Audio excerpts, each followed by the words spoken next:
basically we were sailing downwind, not quite downwind, kind of like not broad reaching, and it was about 15 to 17 knots of wind, and the sea state wasn't like bad, but it was quite wavy, and basically we're doing a change from the fractional zero to the masthead zero, so a bigger sail, because the wind was getting lighter basically. And then one of the things you have to do is run the sheet through the end of the outrigger basically, and that, if you know, the outrigger is kind of protruded out the stern of the boat on a strut basically. And yeah, so I mean, I would do that. I would put a sheet through the end of the outrigger like probably 100 times during a leg, and yeah, basically I just picked a bit of a bad time to really do it. I wouldn't say it was a risky manoeuvre in doing what I do. It's a pretty normal thing to do, but just kind of one of those times where I picked the wrong time to do it, and I probably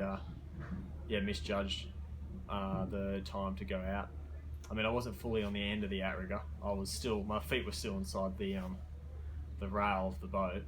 Basically, a bit of wave just basically washed me off, which is like a half a second glance, and then I was in the water pretty much. So yeah, you don't have a lot of time to think. The guys did a really good job of turning around really quickly, and yeah, so it was all okay in the end. So they rolled straight into their recovery. Presumably this is something you trained for, practiced? Yeah, pretty well. So the guys, there's obviously a couple of guys from the 100, the Scallywag 100, so they've trained in this type of move, because these boats are different types of boats to do man overboard recoveries on. So they're not, they're very different techniques, because we have bigger sails and stuff like that. So often you could get yourself into more trouble by rushing something. So yeah, the guys are pretty experienced in how to do a man overboard recovery, and we've trained on this boat as well. That's a Volvo requirement also, we have to prove that we can do it. So yeah, I mean, we just did what we trained to do basically, and the guys were really good, and that's why it took 7 minutes. No PLB or AIS, unfortunately, but yeah, I mean, it's one of those things, everyone probably should wear AIS and PLB more often, but it wasn't probably extreme conditions, so you probably not, at the time it was okay, but it's one of those things where, you look in hindsight and yes, everyone should have had AIS and PLBs on, but it's just one of those things. You would have noticed that no one else on deck at the time was even wearing a shirt or that kind of stuff, so yeah, it is part of what you do. So I think from now on, I know we probably learned a little bit from my incident, and I think the whole Volvo fleet has kind of taken a step back and just gone, yeah, I think we should maybe lower the wind limit a little bit where they start wearing AIS and PLBs. So from when I went in the water, I could always see the boat. Pretty much as soon as I put my head out of the water, they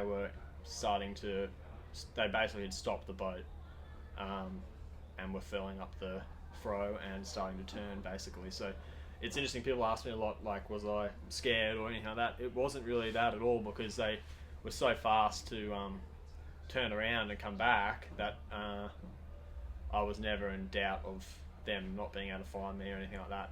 It was actually funny, when I got back on board, they said they couldn't see me, but I presumed they could see me the whole time. Because they came in first go? Yeah, pretty much, yeah.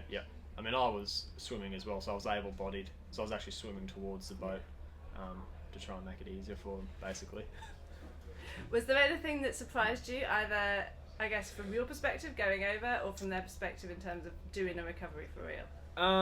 Probably the biggest thing is how fast the boat, I mean, they were quite fast in slowing the boat down, but you could imagine if it was a bit more windier and they took a bit longer, the boat would get quite a long way away from you.